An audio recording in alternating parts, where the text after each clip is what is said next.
Good evening. We'd like to welcome everybody to the February 12th, 2019 work session of the Forsyth County Board of Education. Pass it on to Dr. Bearden. Please join me in the Pledge of Allegiance. I pledge allegiance to the flag of the United States of America and to the republic for which it stands, one nation, under God, indivisible, with liberty and justice for all. We have before us an agenda. Is there any changes or additions? Is there a motion to approve the agenda? So moved. Motion by Tom, second by Nancy. All in favor? That's unanimous. First up, we have presentation and discussion, naming of middle school number 11 with Jennifer Caracciolo. Good afternoon.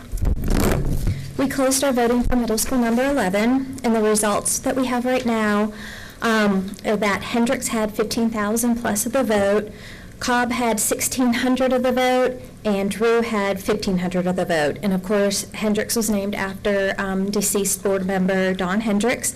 Cobb was named after the creek on the property, and then there's also some Native American ties there.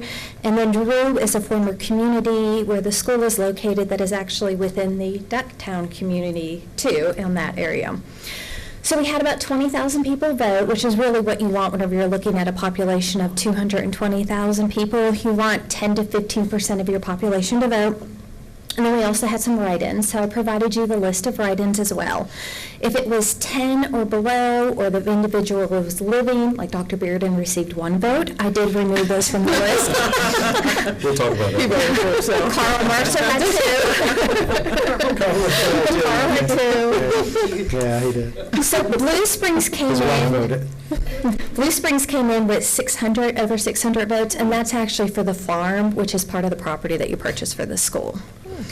And then Jim Bishop is a deceased coach in North Forsyth High School. He had 171 votes. Gene Evans is a 40 career bus driver from that area. He had 162 votes. Major Motor is also named after the property that you purchased. The Motors were the landowners at one time, and Major is the wife's maiden name. So that was recommended by 159 people. Ducktown Middle School for the former community, 141. Tribble, named after a family that resided in that area, still resides in the area, 59. And West Forsyth, named after the high school, 15 votes. So we wanted to present to you the online popular votes, and then we'll come back to you next week with a recommendation for approval to finally name middle school number 11. All right. Thank you for all that work. Thank you. All right. Next, we have cell phone tower discussion with Mr. Bill McKnight.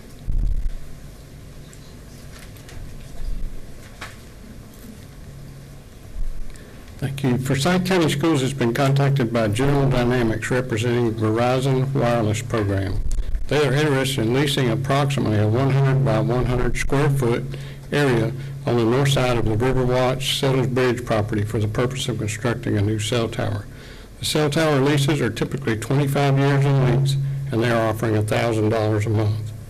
The property will need to be rezoned in order for this to happen, and Verizon is willing to assist with this and pay attorney's fees. And I'm not sure exactly how that would work out, but that'd be something we'd have to work out in details.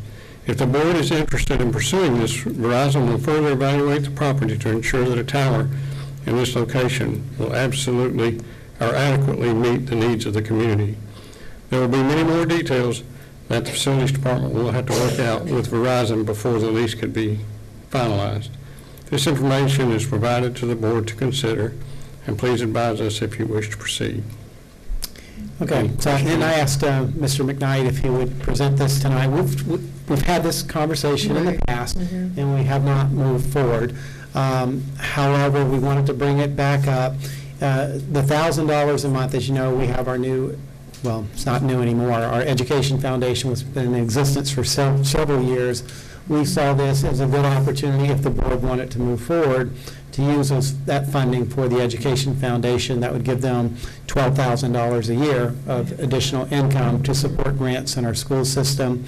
And so we just wanted to open it up for conversation. We didn't want to move forward without you at least endorsing us moving forward, because we know you've talked about it in the past. I don't think we've talked about it since I've been here. I think it's been a few years. So anyway, I just wanted to open it up and just kind of get any feedback you might have, and if you give us the green light, we'll move forward. And there'll be a lot of details. There will be. It- But we just didn't want to put It's a lot not of gonna time and happen energy into it unless you said. For a couple of months. Okay.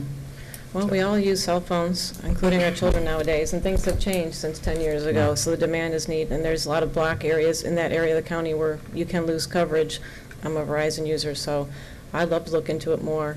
You mentioned that they would be willing to pay the attorney fees, but what about, They said- if it's a rezoning, wouldn't there be application fees with the county? That's the kind of details that I will need to check into and work It'd out. be nice to have them pay How that as close well. is it to the school? Yeah, that's my question. That's my question, too.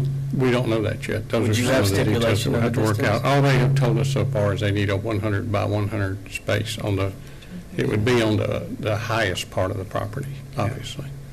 The bottom line is, we would have final approval. I mean, all we're Right. asking Yeah, today testimony. is it okay to move forward? We're certainly not going to put any cost from the school system. You know, it's something that they want to do.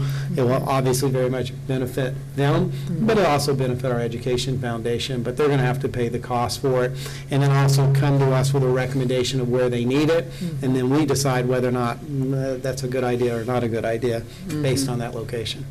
Yeah, last time they were looking at just across the parking lot in a open area that was still there on the property. And it was, there was concern not understanding it, so you don't know what you don't know. So I think there's some education required. A lot of people hear good and bad things about the cell towers, but being an amateur radio operator, I understand the RF that comes out of those towers. And as we move to 5 LTE, the new version that's coming, they're going to need more of those, but less. They're going to be even less power coming out of them, but they're going to need to be closer together. So there's bigger networks required, so it's going to be a necessity in the future. And one thing I've always thought about it was the schools are our infrastructure. During a disaster, those are our shelters. And a lot of times we can't get the cell signals we need out of those schools, and with everything going wireless and cellular, having them close to the schools is a benefit for, that structure. And I know Todd could speak to that a little better, but so that we're going to have to consider all that and just a little bit of education along with it to explain the health or non-health issues that go with it. It's probably more dangerous to carry it up around your ear for the whole day than it is to that tower will provide. Yeah, true. So is everybody okay with them doing more investigation on it? Find out more Yeah, for information and sure. bring it back? We'll do it. Great. Sounds Thank you. good. That sounds great. Anybody have any future agenda items? Okay, At this all right. point. Do we have a motion to go into executive session for personnel and student educational records? So moved. Motion by Second. Tom, second by Nancy. All in favor? That's unanimous.